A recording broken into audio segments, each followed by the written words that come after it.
Hello everyone. So the previous set of videos, I used Docker Run to download images from the Docker Hub and run them as containers. So this is a continuation of that. In those, I just ran the images as is. And today what we're going to do is we're going to run images and we're going to modify them a little bit, and then we're going to build our own image. So let's get started with that. So what I'm going to do now is I am going to run the alpine image. It's already downloaded because I used it before, so I have it locally, so the Docker daemon will not have to go get it. I'm going to run it and I'm going to shell into it. So I'm going to access it interactively. So what I'm going to do here is not permanent. So every time I run an image, I get the state of that image as is. And as we can see there, I have alpine and it doesn't have a lot of things installed. So what I'm going to do is I'm going to install something with it and run it. But then when I end the runtime of the container, the software's gone. So let's do that. Docker run. I need the I because I want it to be interactive because I'm going to run a shell on it. And I need the T to tell Docker to use a terminal so that I can actually interact with it. So I need the interactive that I can talk to it and the terminal. So ash is a very small footprint shell, and alpine is small footprint, so we use ash. And notice I've got the prompt, that's the current working directory, and the pound sign showing me that I'm root. So right now I'm running on Alpine Linux. So there we see it's Alpine Linux. So what I want to do is I want to run some software. So I need to install it. So I'm going to use APK, which is the package management command. We'll look in the package management repositories and install something for me. I want to add, the syntax is slightly different, but it's the same idea as you've used on Ubuntu. ASCII Aquarium. I have trouble spelling it. So what it's doing, there it went out and downloaded the packages and installed it. So now I can run ASCII Aquarium. So now I have as part of my container, I have ASCII Aquarium, but it's not part of the image. So this container is fine, but if I kill this container and run it again, so let's say I'm finished with ASCII Aquarium, so notice it brings me back to the container. Let's see what's running. Nothing much is running. We're still on in this container, it's running. So now if I exit it, it's wiped out whatever I'd done. So if I run it again, so now I'm back into it, I ran it again, and I try to run ASCII Aquarium, not found. It hasn't been installed. So every time I run Alpine, I get the clean Alpine image, which doesn't have that software. So I would have to install it again and run it again. So let's just try this on Windows. We can do the same thing on Windows. Where's my Windows box? There we go. So what we're going to do is Docker run. So I'm going to run an instance of Alpine on Windows. So it doesn't really matter what the underlying operating system is, provided the engine can, the Docker engine will give you access to the kernel. You can run what you want. So here we have run, interactive again, and it's of course running Alpine. So I'm going to do the same thing, APK, add ASCII, oops, I spell it wrong, Quarium. So it's doing the same thing, it's installing it, but again, this is kind of a one-shot thing. Oop, I didn't spell it right, ASCII. That's better. So it's already done the fetch, so now it's going to install everything for me.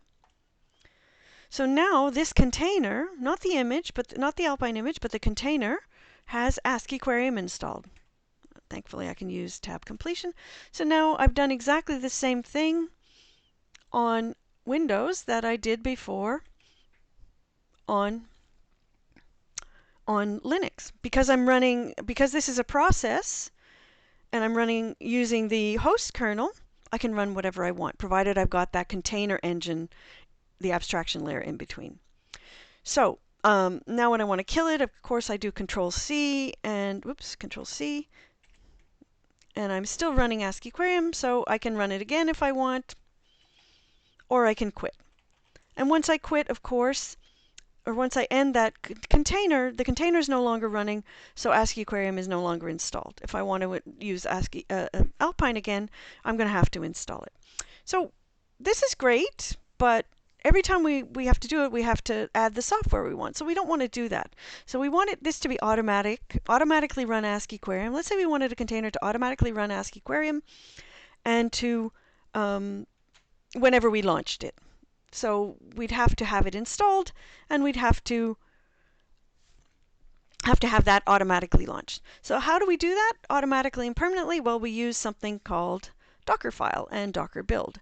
So I have created here for you a Docker file, and these are the instructions to Docker to build an image. So my image is going to start with the base from Alpine, so I don't have to download that.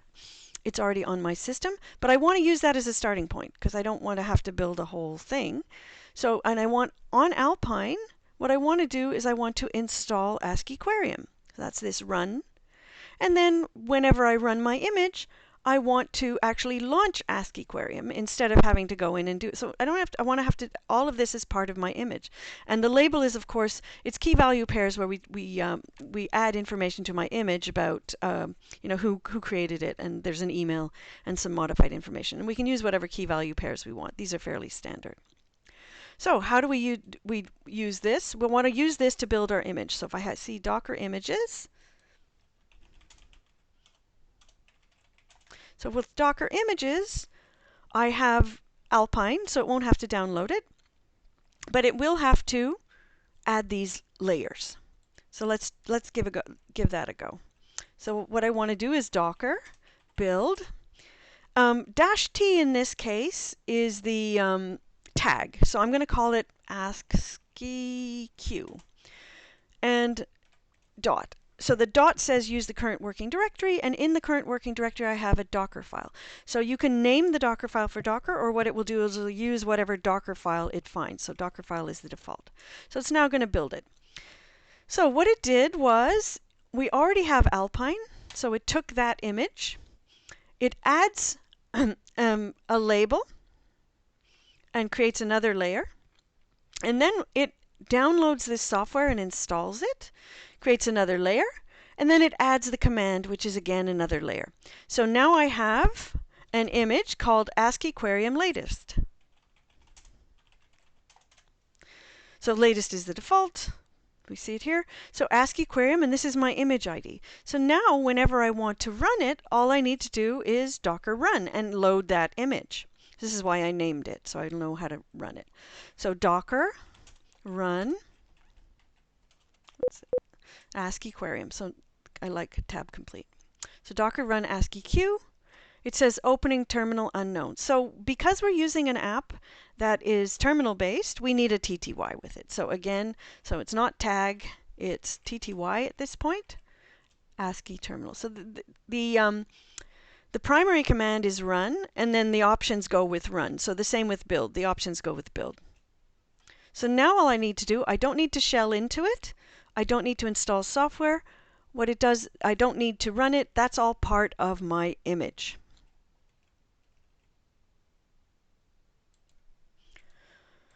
So now whenever I want to run this on this box, all I need to do is, so I just killed it, and notice it killed everything, not just asciiquarium. But whenever I want to run it on this computer where the image is already downloaded, then I can just do Docker run and Control-C to kill it.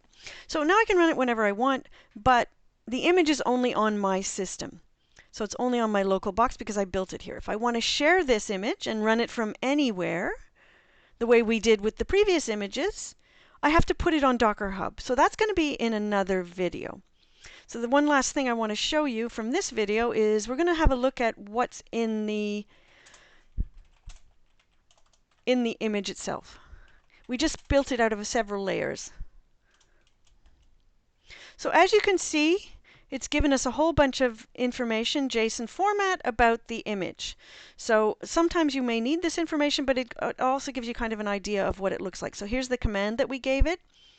There are a series of layers in here. There's the standard path. It gives the Docker version. Here's my label information.